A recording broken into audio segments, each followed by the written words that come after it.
Hello and welcome to my channel. Is there a difference between full synthetic and synthetic blend? Well, when it comes to being true synthetic, is it really true synthetic? Well, it's not. I'm going to show you today, I'm going to explain to you, and many of you guys already know, those who follow me. And surprisingly, I went to AutoZone trying to find synthetic blend of different other brand of oil, and they had none except Motorcraft. I was like, really, what's happening? Are the companies ditching synthetic blend? Is it worth buying synthetic blend? Absolutely not.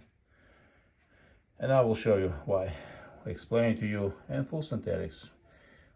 When that lawsuit between Castrol and Mobil happened, every company that had full synthetic, they switched. They kept the label as full synthetic, but formulation has changed. It's no longer true synthetic.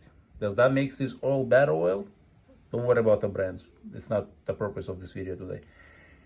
About what is the difference? Is there a difference between synthetic blend and full synthetic? Unfortunately, there is no difference. Both are synthetic blends. And I'm going to show you what goes into oil to make it true synthetic and not true synthetic. So, every motor oil is made of group either 1, 2, 3, 4, 5.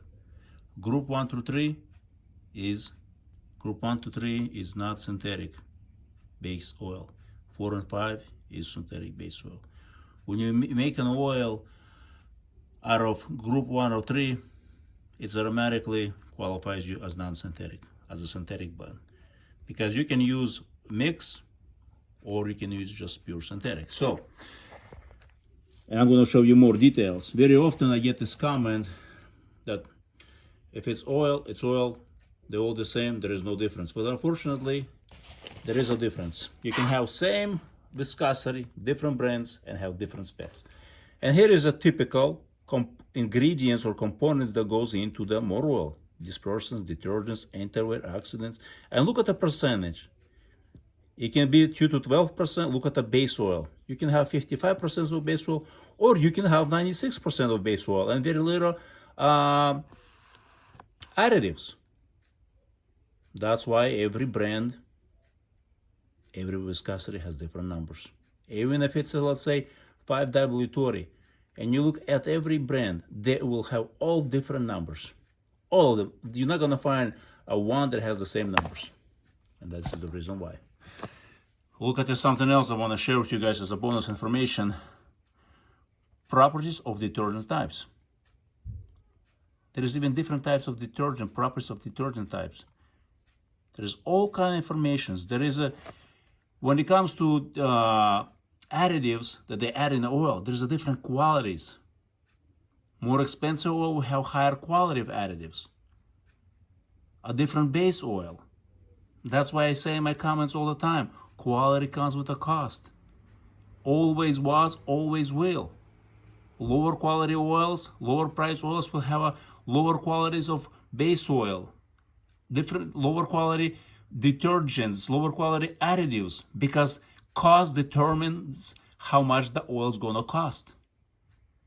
And even if you're in the business of selling, your goal is to make more money. To make more money, you got to have higher margins, higher profit. You got to be able to develop at a low cost and sell at higher cost. Because if the oil is going to cost you a lot of money to make, well, and if you're going to make a couple cents, you're not going to be in business.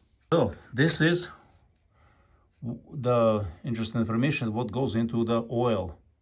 You have additives and you have base oil. As you can see, base oil could be a synthetic base oil, could be non-synthetic base oil. And additives, you can have different types of additives. You can add 1% of synthetic base oil to the non-synthetic base oil and call it synthetic blend. Yep, that's why it's not worth considering synthetic blend, because blend can have 1% of synthetic base oil. And that's it, and it qualifies for synthetic blend.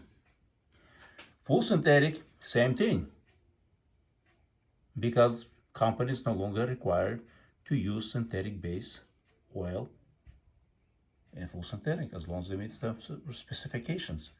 But like I showed you earlier, you can have different percentages.